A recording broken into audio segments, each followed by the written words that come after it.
Hello, everyone. My name is Cameron McAllister, and I'm a speaker with the C.S.Lewis Institute. Welcome to the Stay Strong series.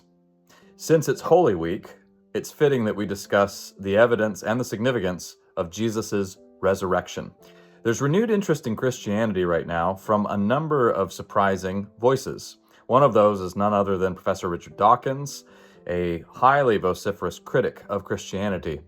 Nevertheless, he is now on record as stating that he is a, quote, cultural Christian. Now, he's very clear that he doesn't believe anything supernatural, no supernatural claims, nothing like that. However, he recognizes the cultural value of Christianity.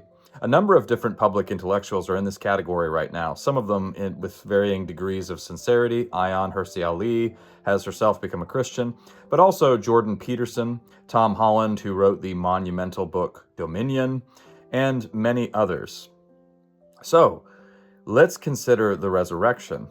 After all, as N.T. Wright and many others have said, Christianity stands or falls on Jesus' resurrection. So this is an immensely important piece of evidence.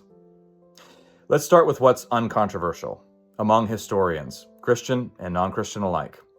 Jesus of Nazareth was a real historical figure. He existed, and he perished on a Roman cross under Pontius Pilate. And then something happened after that. So how do we account for the disappearance of Jesus' body? One theory that I think we can dispense with quite quickly is the swoon theory, that somehow Jesus did not die on the cross. He survived that ordeal and then was somehow able to get out of all of his winding sheets that were binding the body and somehow extricate himself from the tomb, removing that massive stone, all of that, after a close call with death. This is exceedingly unlikely, and we'll go through the evidence for this fast because this one is not taken as seriously anymore. But essentially, a Roman crucifixion was pretty much a guarantee of death. And indeed, the soldiers who were responsible for the execution were on the hook for that execution. And they could themselves be executed if the prisoner did not die. But we have other evidence as well. Both of the thieves between which Jesus was crucified had their legs broken. Now, this was a procedure that sped up the process to kill the person so that they would perish on the cross before the Sabbath and they would die by asphyxiation. Jesus' legs were not broken because the soldiers believed he was already dead.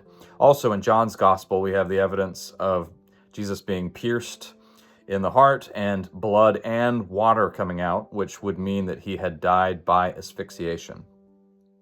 So Jesus really died. I think we can add that to the non-controversial data. All right, so what are some of the other theories? Well, one would be that the disciples suffered an elaborate group hallucination. Those who wish to explain away the resurrection have to deal not only with multiple accounts of post-resurrection appearances from the disciples, but they also have to deal with the changed lives of the disciples. These bumbling men, and that's not an offensive statement, if you look at the Gospels, repeatedly you see that the disciples often don't get what Jesus is saying. They're very slow on the uptake. Jesus repeatedly has to say things like, you still don't understand. So it's not like these were a bunch of masterminds.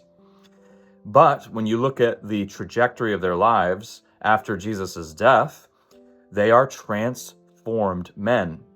And indeed, most of them went on to die for their convictions.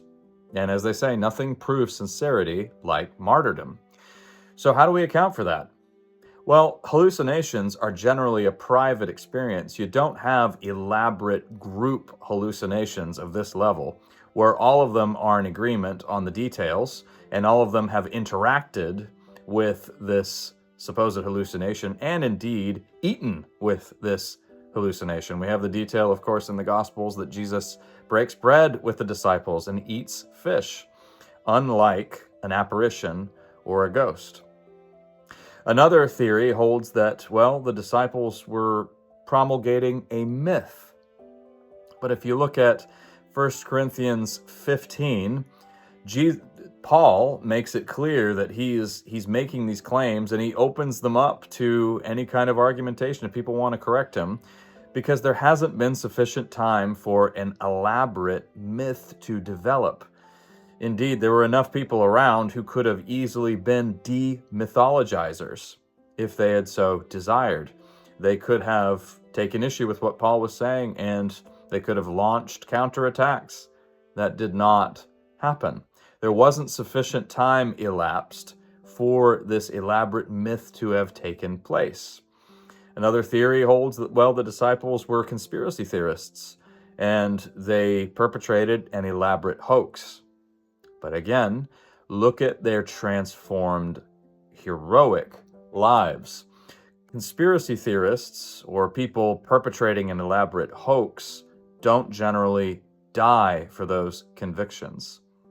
Something has happened here that exhausts the explanations offered by all of these theories: the swoon theory, the myth-making theory, the hoax theory. When we look at all of this evidence and we assess it honestly, and when we look at the state of the church as it exists still to this day, this worldwide moral revolution based on the character and resurrection of Jesus Christ, we are dealing with highly compelling evidence, and we are dealing with something that cannot be explained away. It is occasion for those of us who follow Christ to take immense encouragement, and it is occasion for those of us who are on the fence, or who have serious doubts, or who are staunchly opposed to Christianity, to pause and think very carefully.